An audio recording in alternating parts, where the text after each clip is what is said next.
I really hate these papal interviews. He's got a chair. From the chair, he can teach, govern, and sanctify. Why do we need papal interviews? I'm so tired of this, right? And I got, in fairness, Pope Benedict XVI, I think, was the first. He did it with Peter Seawald back in the day, and I don't remember any pope doing it beforehand. These stupid interviews, you know.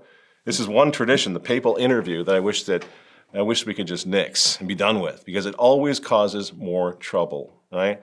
Remember when when Francis told the atheist Eugenio Scalfari that hell doesn't exist? That was fun, you know? And now Leo's talking to some lady about the alphabet soup people, and we're all like scratching our heads trying to figure out what he's trying to say.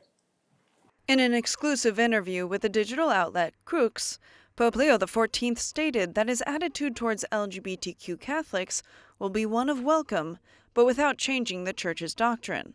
I'm trying not to continue to polarize, promote polarization in the Church.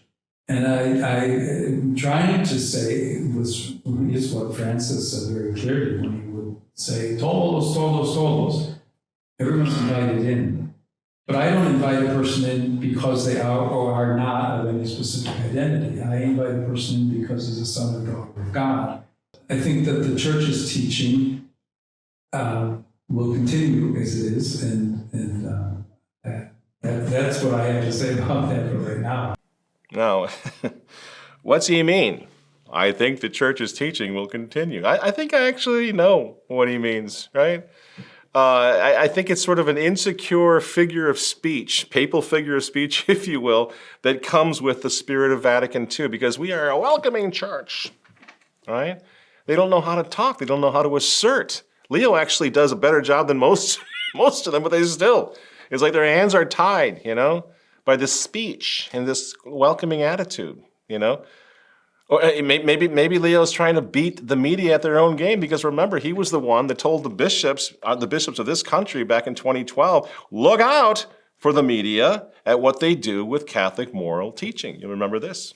Catholic pastors who preach against the legalization of abortion or the redefinition of marriage are portrayed as being ideologically driven, severe, and uncaring, not because of anything they say or do, but because their audiences contrast their message with the sympathetic, caring tones of media-produced images of human beings who, because they are caught in morally complex life situations, opt for choices that are made to appear as healthful and good.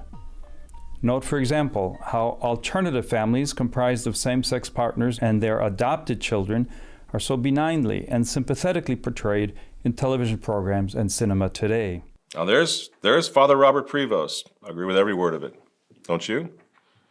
You know? So now everybody's wondering, is that guy still, is he still in there, holiness? After this Crooks interview, you got guys like Jimmy Martin, who really, we should not let this clown control the narrative. I mean, I don't know why he always gets to. I certainly don't. I will not take his word on anything. But he claims to have figured it all out. So he takes to X, Father Jimmy does, and he says, Pope Leo's response to this question is very much, Pope Leo's response to this question is very much along the lines of what Pope Francis' response was to me, which I find very helpful. Pope Leo's approach to LGBT Catholics is a continuation of Pope Francis' approach. But if Jimmy's right about that, how do we explain the post-Crooks interview headlines in the press? How do we explain that? Yahoo News, Pope Leo puts the brakes on church reforms. The Washington Post, Pope Leo, in new biography, resists doctrinal change on hot-button issues.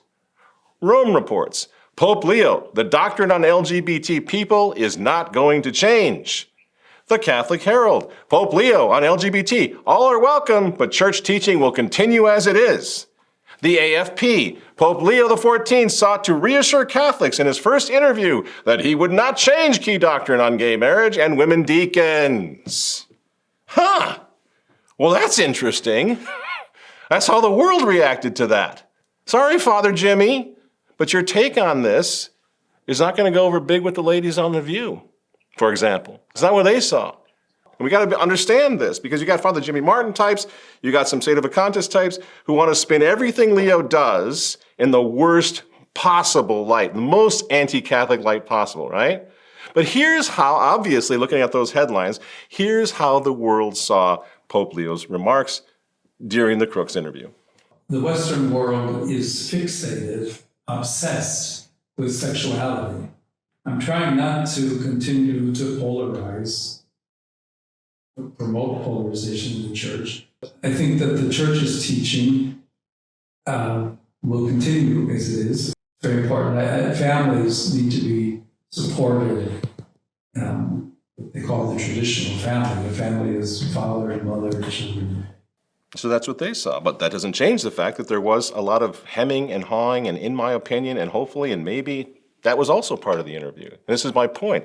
These papal interviews need to stop, because we're all trying to figure it out. What's my takeaway? I'll tell you what my takeaway is. Pope Leo is a post-Vatican II pope. He's a son of the council. His mind was formed by the council. His priestly formation is conciliar. So I actually, honestly, looking at this Crooks interview, I have no idea why anyone would freak out over what Pope Leo said. I'm shocked, just shocked to see that modernism is going on in here. As I said, right after Pope Leo appeared on the loggia, calm down, guys. What did you expect? What did you think? The revolution was over here? This is the long war. Because on the other hand, in the very same interview, hell just froze over. The Latin Mass is evidently back on the table. Pope Leo spoke to Crux the other day, and among the issues he talked about was the traditional Latin Mass. I've not had a chance to really sit down with a group of people who are advocating for the Tridentine Rite. There's an opportunity coming up soon, he said.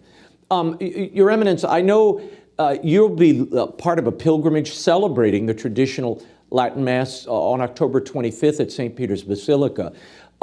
Might that be an opportunity for the Pope to at least see people who love this Mass and what it looks like in Technicolor? Yes, I'm sure it will be a very significant event. I trust the Holy Father will follow it. I know he will, and I'm certain that he will. Now, again, people say, that's who cares? That's just a crumb. No, it's not a crumb. We discussed that last week. I think I'll put the link for last week's program, which went viral, by the way, thanks to you. God bless you all. Where we discussed the Mass is never a crumb, is never a table scrap, right? The Mass, it's the Mass that matters. But I would say now, with Pope Leo, whose entire formation, whose entire priestly life is post-conciliar, he's the first pope for which that can be said. Pope Leo literally knows nothing about the issue of the Latin Mass. When he was down there in Peru for 25 years riding his little burro around, the Latin Mass was not dominating the conversations at the dinner table, believe me, like it has been for us. He doesn't know anything about this issue, right? He says in that interview that, well, if you guys want to have Latin in the Novus Ordo, that's fine. This is the Pope speaking. He doesn't apparently realize that Francis banned Latin in the Novus Ordo, right? He just hasn't been following this debate. And interestingly enough, I had dinner with some of his brother Augustinian priests in Rome, not one of whom was wearing clericals or a collar, by the way. And we found out quite by accident that they were Augustinian priests, so we had a nice conversation over dinner with them. This was right after Leo was elected. And I asked them about the Latin Mass issue, because at that point people were saying, Prevost was saying the Latin Mass. He's been spotted saying the Latin Mass. I said, I don't believe that for 1 second. And I still don't, okay? And what they said, what these fellows told me, these Augustinian priests, made very clear to us is that they know absolutely nothing about the Latin Mass other than that Cardinal Robert Prevost had never offered it and was in no sense interested in offering it. Okay, so when he says he needs to study it more, when Pope Leo says, we need to study this more, we're going to meet with some people, he means it and nothing about it.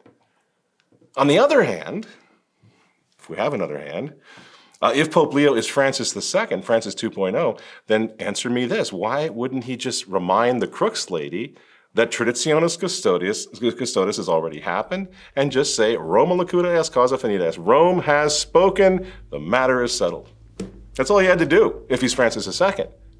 So he does seem to be wanting to be pastoral. Thank you, Cardinal Burke. We're going to him and talking to him about this, getting it back on the table. Thank you. And now Leo is calling for further discussion.